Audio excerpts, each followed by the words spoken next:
It's 2025, and new battle lines have been drawn. Battlefield's irresistible force is set to butt heads with Call of Duty's immovable object once again.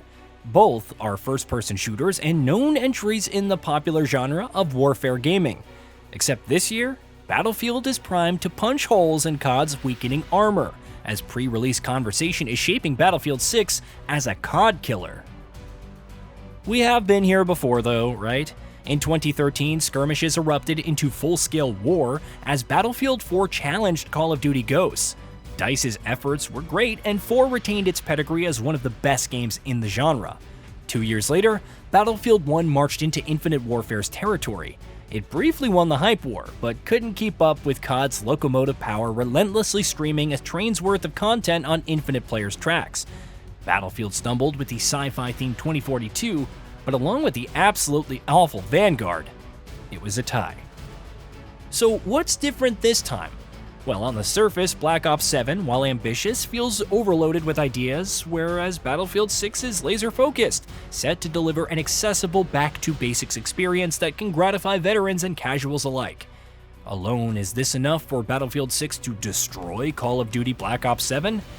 Outclass maybe, as surely COD is too big to fail. Surely, right? Regardless, many players think this year might be the year Battlefield blasts Call of Duty's stranglehold on the military shooter genre into mushroom clouds. To explore Battlefield 6's potential to destroy, in inverted commas, Black Ops 7, we need to examine beyond the former's streamlined philosophy versus the latter's perceived complexity. Call of Duty Black Ops 7's action takes place in 2035, where warfare rages on psychological battlefields.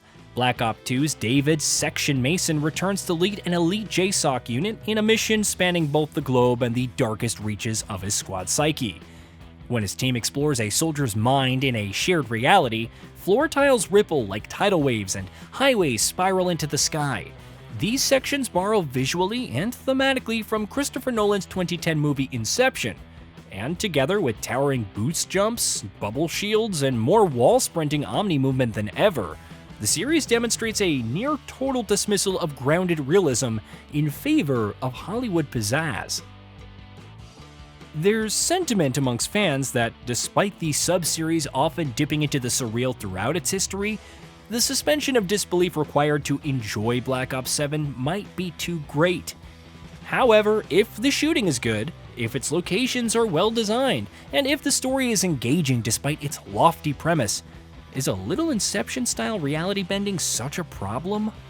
No, the issues presented by COD's dedicated fanbase, some of which have grown up playing some good and some truly awful ones, run deeper. Scouring Reddit, it seems financial strain and series fatigue have merged, forcing some players to hold fire on pre-ordering. Common complaints center on Black Ops 7's $70 price tag, which isn't always a problem in itself, but a barrier growing in significance as post-release battle passes lighten the wallets of players who wish to enjoy everything the game has to offer. There's belief that Black Ops 7 could have been DLC, while there are demands for a complete reboot or return to historical settings. Of course, across the board spectrums of player archetypes comprising COD's community, there's always going to be contrasting demands. While millions of players won't agree which course the series should take, these disparate directions still point to one thing. The majority haven't asked for or don't want whatever Black Ops 7 provides. Now, some Call of Duty games have a successful track record of appealing to casual players too, especially via Warzone's least intense modes designed to support as stress-free an experience as possible. At present, it's unclear how appealing Black Ops 7 will be to casual players. There is potential to cater to the non-hardcore crowd, a single-player campaign that can be experienced in co-op, and the aforesaid Warzone, which serves as vital onboarding for players who feel they lack competitive skill.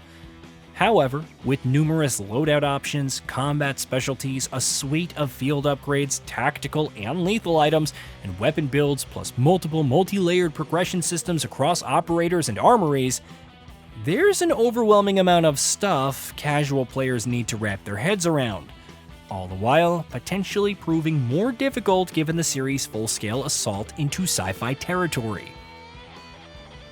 In contrast, Battlefield 6 feels easier to grasp.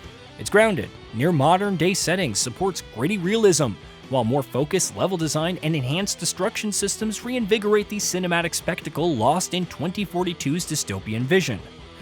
Satisfying veteran demands is the return of the series' signature class system, but it's undergone refinement for newcomers as well. The process is uncomplicated and unfussy. Choose a role, undergo training, join a unit, and step foot into battle, with deeper customization options available to players who've gotten to grips with their role. Onboarding continues with Conquest Initiation and Breakthrough Initiation, two of Battlefield's most iconic modes scaled back for training rather than Ultimate War. In these modes, new recruits up to level 15 can practice their skills in strategic thinking and low-stakes combat before embarking on large-scale battles and their overwhelming intensity. EA has revealed a free-to-play Battle Royale mode too, which they're clearly positioning to replicate COD's Warzone. Like Warzone, Battlefield's Battle Royale will serve as both a standalone experience and a marketing funnel for the main game. The difference, hopefully, will be restraint. If Battlefield studios are paying attention to COD player feedback, they'll dial back the persistent pop-ups and shop prompts which hinder Warzone's experience.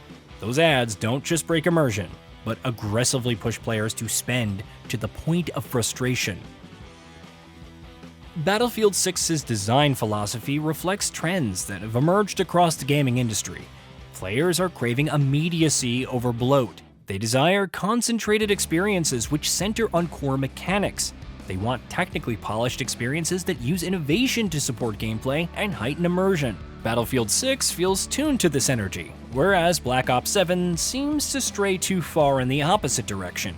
Where Battlefield 6 feels frictionless, Call of Duty's next installment demands players work for a joyful experience.